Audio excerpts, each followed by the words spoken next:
Hello, welcome to this PriceAJob tutorial series on how to create a custom module in PriceAJob. In this video, we'll discuss how to make a simple custom module more advanced by adding adjustable components and dynamic settings. In previous videos, we discussed how to build a basic custom module. Now it's time to take it to the next level by making it fully dynamic. To start off with, let's retitle our module to Garden Shed Advanced. And we can rename the group folder as well.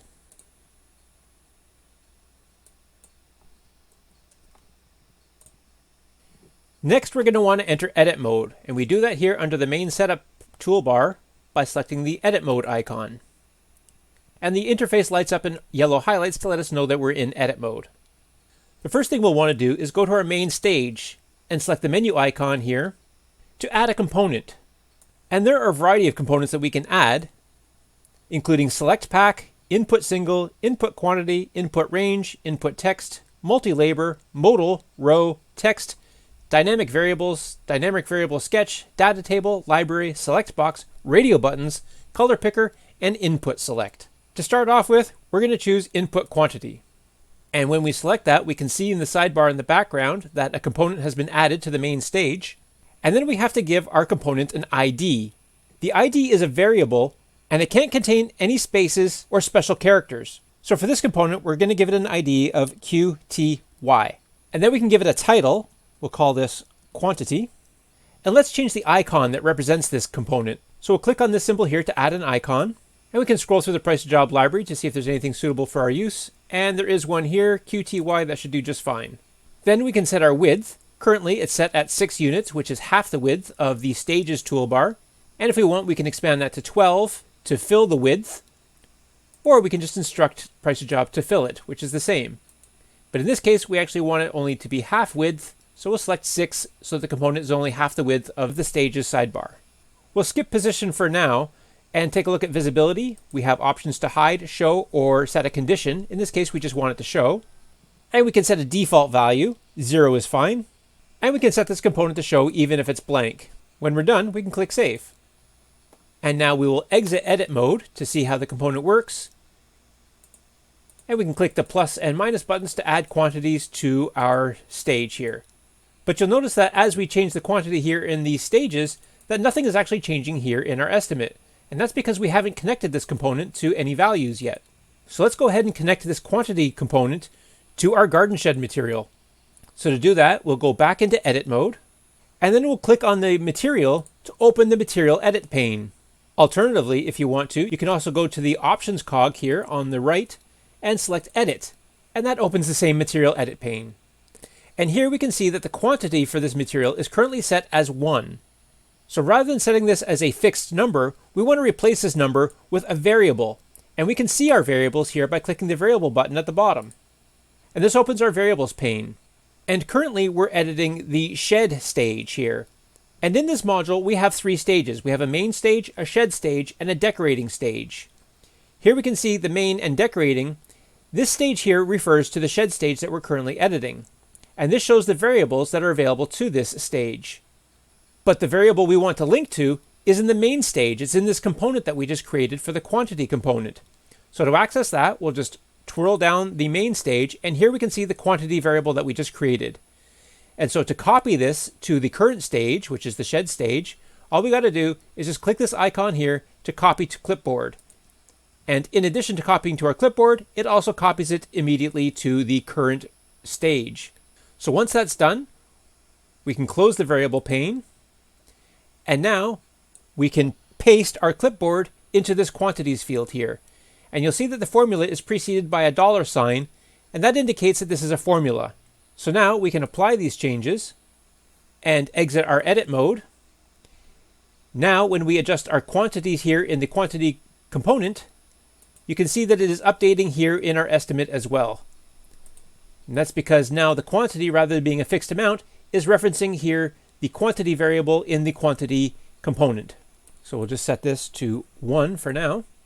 So let's add some more components. So again, we'll enter edit mode, and we'll go to our main stage, and we'll add a component. And this time the type of component that we'll add is called input single. And for the ID, we'll give this one a variable ID called width. and we will change the title to width, and we'll select the icon here to find an icon that represents width, and here's one that will do. And maybe we'll update our title here to show width, comma, meters.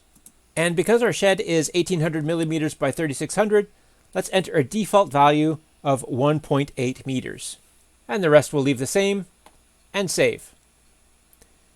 And here is our new width component added. And we can exit edit mode to see how that looks. And here's how that looks. Now let's go ahead and re-enter edit mode, and we'll add another component. Another input single.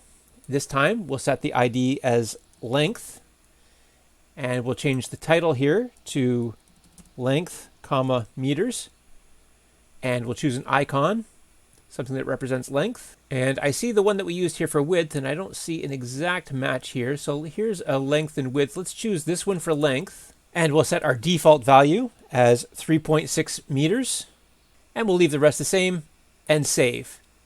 And just so we have matching icons here, let's click the edit icon here for width to reopen the width component, and let's change this icon so it matches the length icon as well, just a similar style. Okay, and save. There. So now those two match.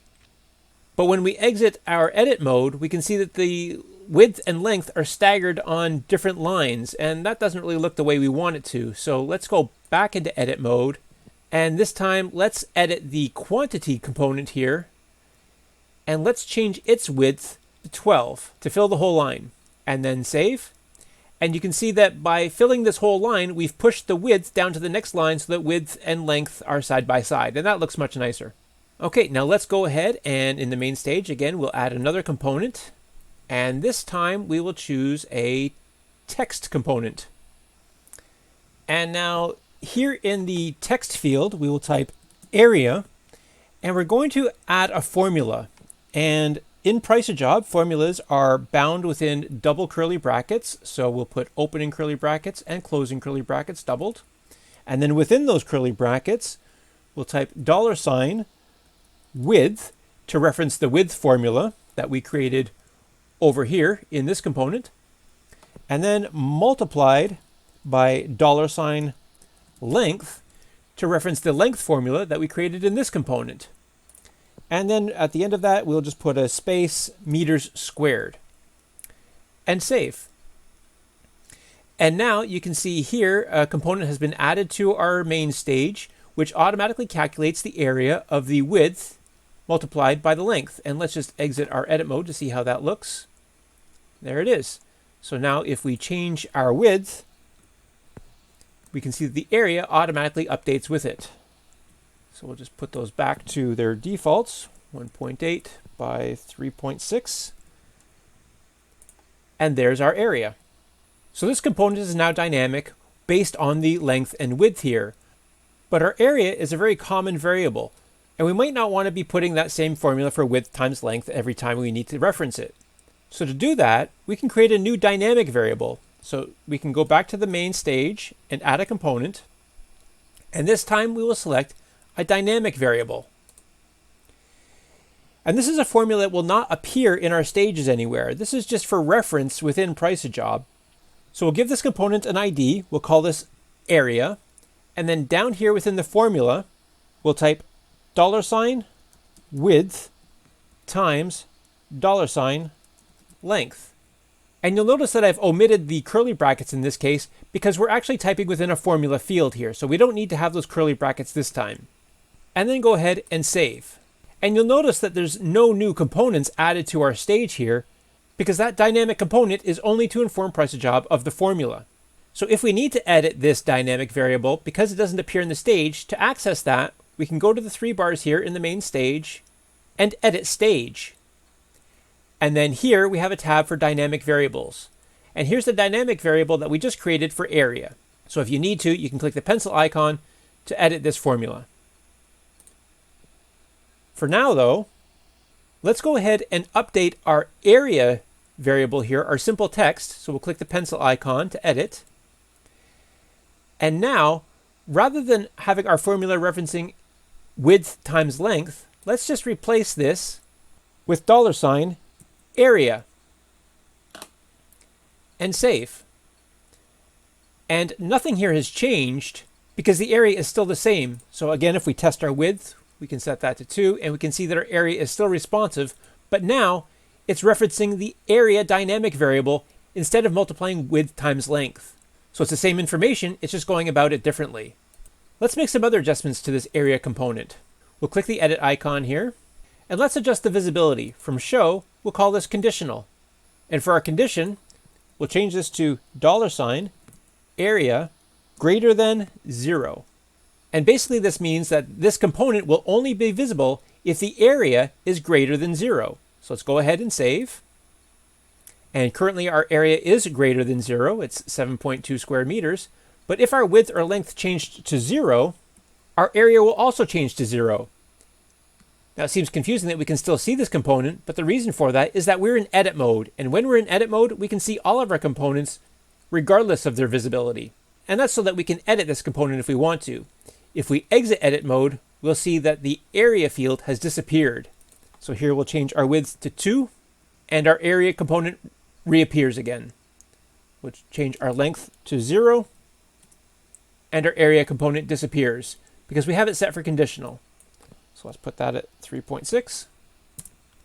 And there's our area again. And we'll change that to 1.8. And here's the updated area, still fully dynamic. But you'll notice that now when we change our quantity, that we've only linked the garden shed to the quantity. Our patio stones are not linked yet. So let's go ahead and fix that. So to do that, we'll go to the cogs icon, and you'll see that we don't have the edit materials function here. And that's because we're not in edit mode. So to access edit mode, we'll go to the main setup toolbar and activate edit mode. And now we can click the cog icon and we'll see edit, or we can just click on the patio stones to open the material edit pane here on the left sidebar. And for quantity, we have a fixed number here. So we're going to delete that fixed number, and instead we're going to input a quantity. And for that, we will just input a variable of $area. And we do have a slight calculation to make here because the stone is sized in 23 inches square, and we're trying to convert that to square meters. So we'll just add a modifier here, divided by 0.34129. And that'll convert these patio stones into square meters. And then we can go ahead and apply. And you'll see that this triggers an error. And there's a reason for this error. And that's because we referenced the variable area here within the shed stage. And so far, we've only used the area variable here within the main stage. So to see all this, we're not expected to remember it. We can just access the variable pane here. And we can see that here, in editing this shed stage, that we don't have a variable called area. So to access that, we'll just open up our main stage here, and there's our area variable. So we'll just click the copy icon here, and that copies to our shed stage. And as soon as that shed stage recognizes the area variable, that error is cleared. So we'll go ahead and close that window and apply our changes and close this window. And now because we've converted to metric, we have an odd number here. So let's go down to our project settings cog here on the left and scroll down to the bottom, and let's round our materials to the nearest whole unit. And close. So now rather than 8.9 stones, this rounds up to 19 stones. And as we change our area, the quantity of stones required also changes. But you'll notice that as we adjust the quantity, that the number of stones does not change. And that's because we've only linked it to the area of the shed, not the quantity of sheds. So let's go back into the patio stone, edit materials here, and we'll add one more variable to this formula. We will multiply this by the $QTY and apply.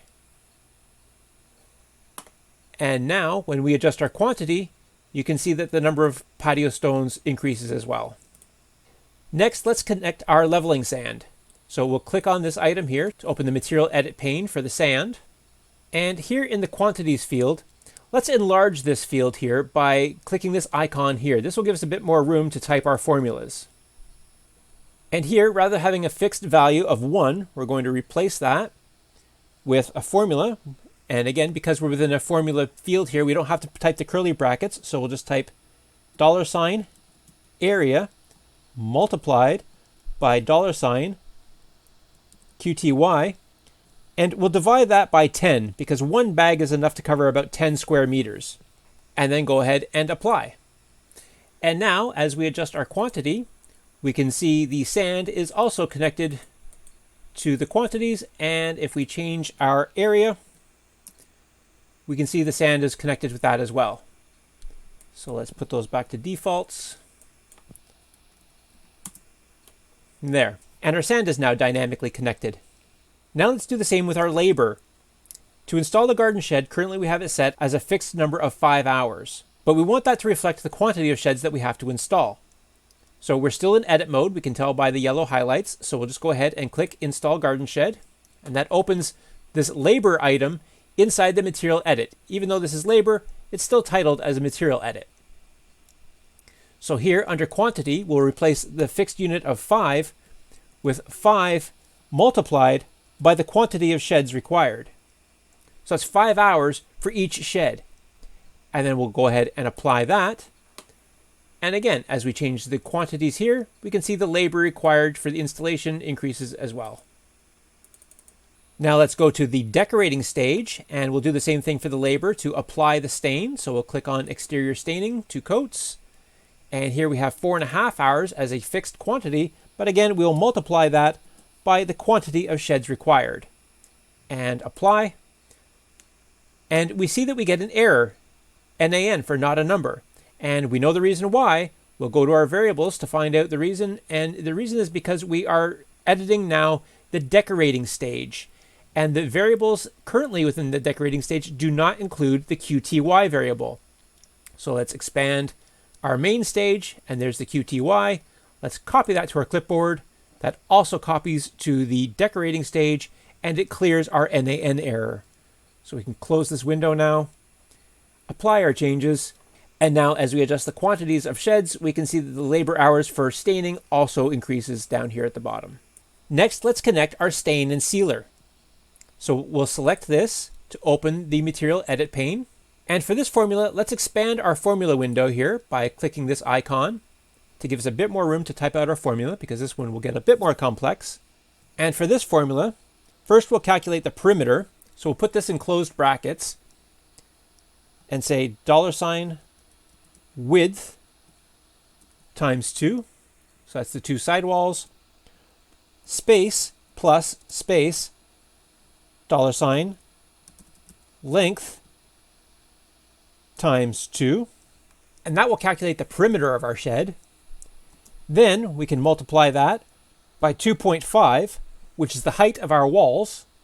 Multiply that by our quantity variable. And then when we're done, we'll divide that by 4.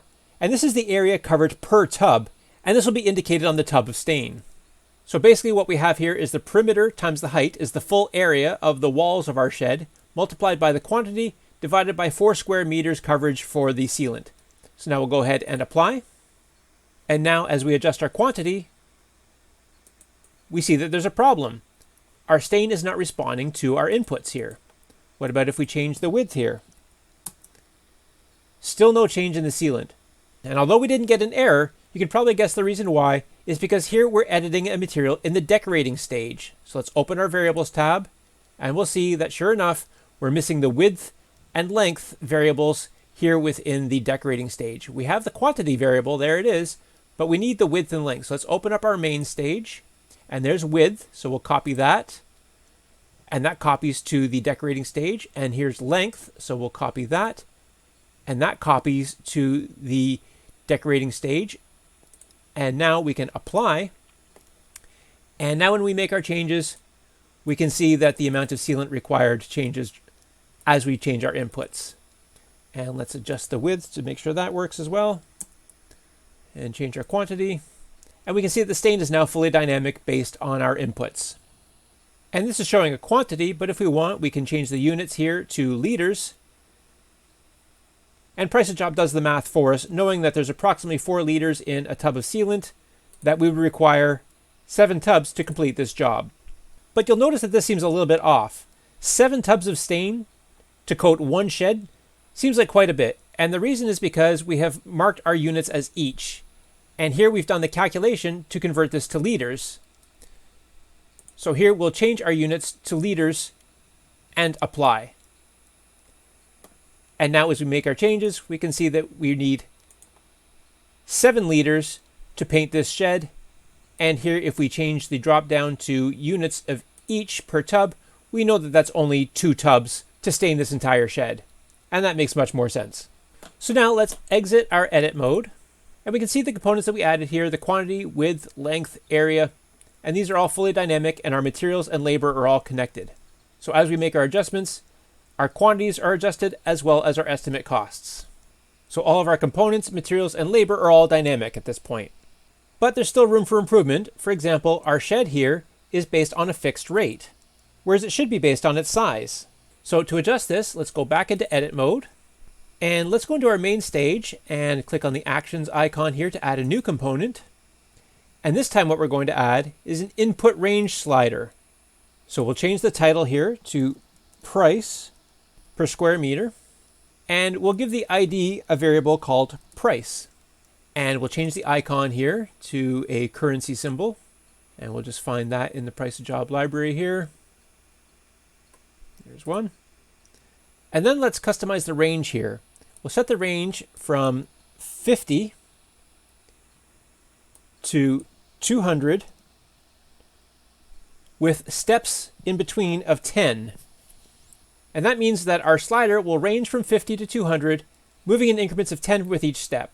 But it's placed our component here at the bottom, and I'd like to see this further up at the top. So let's change the position of this one from 100. Let's change that to 2. And that puts our component right up at the top here. And now we can go ahead and save those changes. But I'd like the quantity and price components to be on the same line. So let's go ahead and edit the quantity component here. And let's change its width. Instead of a full line 12, let's change it to 6 units width. And save. And that puts our price and quantity on the same line. And now when we exit edit mode, we can see here's our new component. And if we click on this, we can see here's the slider, and we can adjust that in steps of 10, just like we set, from a range of 50 to 200. And we'll just leave that at the default of 100 for now. But you'll notice that as we adjust this, that the price of our shed is not changing, and that's because we haven't linked the price of our shed to this component yet. So let's do that next. We'll go back into edit mode, and we'll select our garden shed. And then here in the price field, we're going to input the formula $price multiplied by $area. And we can apply that, but we know we're going to get an NaN error right away, because here we are trying to use the price variable in the shed stage. And we know that the price variable only exists in the main stage right now. So we don't have to know that. We can always confirm that here in the variables pane here. Here, sure enough, here we are in the shed stage, and we do not have the price variable. But here in the main stage, there it is. So we'll just copy that to clipboard, and that copies it to our shed stage and clears our error. And now when we exit edit mode and we use our slider, we can see the price of our shed is updating in our estimate as we adjust our slider. So from a maximum of 200, we can see the price changes to 1500, and we can move this slider right down to the bottom to change the price down to 388. So we'll just leave that at the default for 100 for now. Next, let's take a look at our decorating stage. We've selected a Woodstain here, but it would be nice if this was also dynamic to give us more options. So to do that, let's go back to edit mode, and we'll go to our decorating stage this time, click the actions icon, and add a component. And this time we're going to add select pack. So to find that one, we have to scroll up to the very top. It's the very first one. So we'll select that one, select pack. And next we'll give this an ID. We'll call this Woodstain. And remember, no spaces. And then here we'll give it a title. We'll call it Woodstain. And here we can use spaces if we want. We'll just spell that correctly. There we go. And this is usually a very wide component. So let's set the width for this at 12. And that fills the entire toolbar. And now we can choose a package. And this will open the PriceAJob library where we can search for a stain package. And here's exterior stain. So we'll choose this one, and we'll go over here to the side, and we'll click the plus button to add this to our component. And we will select a default material.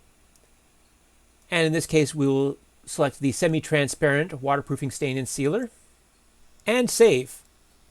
And you'll see that what this has done is added a new line to our materials here with a drop-down arrow, so that we have the ability to select this and choose what type of stain we want included in our stage.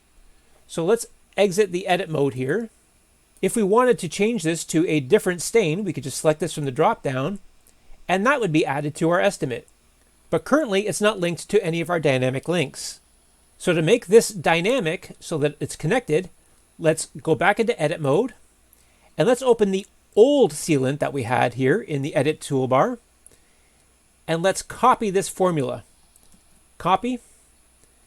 And now we'll open the new material pack that we just added, and then for quantity, we'll paste the formula from the previous material and apply. And you can see that instantly it updates with the similar information. Let's just match those sealants so that we can make sure that they do match. Yes, they do. And let's exit edit mode and adjust our quantity. And we can see that both of these sealants are responding to the same measurements. We'll just try changing the area. And they are perfectly matched exactly because we copied the formula from one to the other. But we don't need both of these. So let's go back into edit mode. And now this one here we can click on. This is the old one. Since we don't need this one anymore, let's go over to the right hand side here to the actions cog and remove this material and confirm. But we still have our drop down with our stain materials pack here that we can choose from. Now let's add another component to our decorating stage. So we'll go to the actions icon here and add component. And this time, we're going to select a component called multi-labor or multi-select as it's sometimes called. And again, this is another very wide component. So let's set the width of this one to the maximum 12. And let's change the title of this one to accessories. And then we can click this add new button. And this opens the PriceAJob library. And we can start searching for some related accessories that we might need for a job like this. So let's start with sealants. And we can see here's a pack of sealants. So we'll go ahead and click the plus button to add that to our accessories menu. Let's try another search. Let's try primers. And here we have another pack called primers and sealers. So let's go ahead and add that one. Let's try one more. We'll try paint. And here we have a variety of rollers. Okay, so let's add some masking and rollers, trays and liners, and brushes. There we go. And now we can close this window and we can see all of these various accessory packs that we've added to this component. So if we want to, we can adjust their positions. Let's maybe set brushes as number 1, trays and liners as number 2, rollers number 3, masking number 4, primers and sealers number 5, and sealants number 6. And for the ID, let's call this multi-select. All one word. And then go ahead and save. And that adds a new accessories component here to our decoration stage. So let's go ahead and close editing mode and click on the accessories to see how this works. This opens a new accessories pane, and here's each of the accessory packs that we just added. Here's paint brushes, here's paint trays and liners, paint rollers, paint masking, primers and sealers, and sealants. So if there's any accessories here that we want to add to our estimate, we just go ahead and click on those and add these to the estimate. So we just add a few of these things here.